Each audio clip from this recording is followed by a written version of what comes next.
অন্য বাউল কি বলছে না বলছে এটা তাদেরও ব্যাপার না, বাকিদের বিষয়ও না। এটা শিল্পীরা কি বলছে সেটা তাদেরও বিষয় না।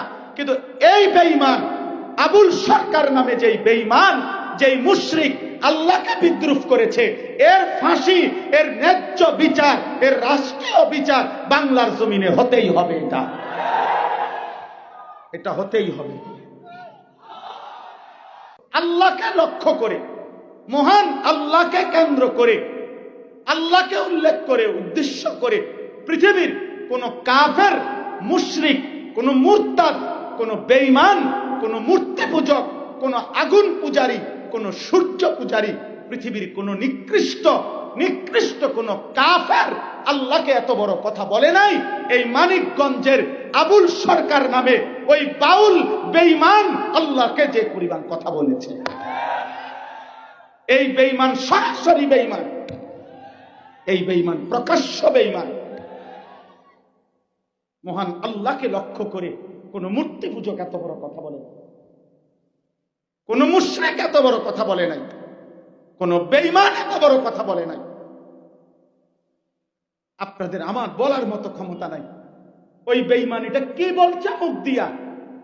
আমি এই পর্যন্ত কোন মাহফিলে এটা বলছি কথা, এটা কিন্তু ওই কইছেটা কি এটা আমার মতো বলার মতো জবান নেই। আপনারা শুনেন ওই কি বলছে, ও আল্লাহকে লক্ষ্য করে কি বলছে। হায় হায়, আমার এই 92-95% মুসলমানের এই পবিত্র বাংলাদেশে মুসলিম পরিচয় দিয়ে বাউল গানের নামে একজন বেঈমান এত বড় জঘন্য কথা, সে পরিষ্কার বলতেছে আল্লাহর ব্যাপারে এত জঘন্য কথা কল্পনাও করা যায় না। কোরআনের এই পরিমাণ বিকৃত ব্যাখ্যা। আল্লাহ বলছে কোরআনে নাকি বারবার কুল আউযু বিরাব্বিন নাস, মালিকিন নাস, ইলাহিন নাস। আল্লাহ বলছে বারবার শুধু নাস, শুধু নাস, শুধু নাস।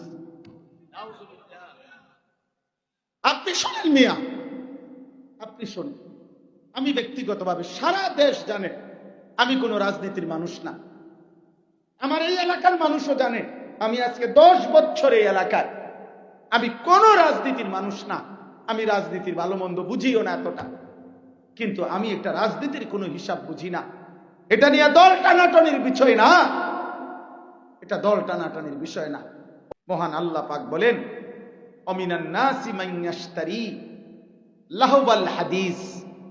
আল্লাহ বলে বন্ধু, যেই সমস্ত পাপী, যেই সমস্ত নাফরমান প্রতিনিয়ত লাহবাল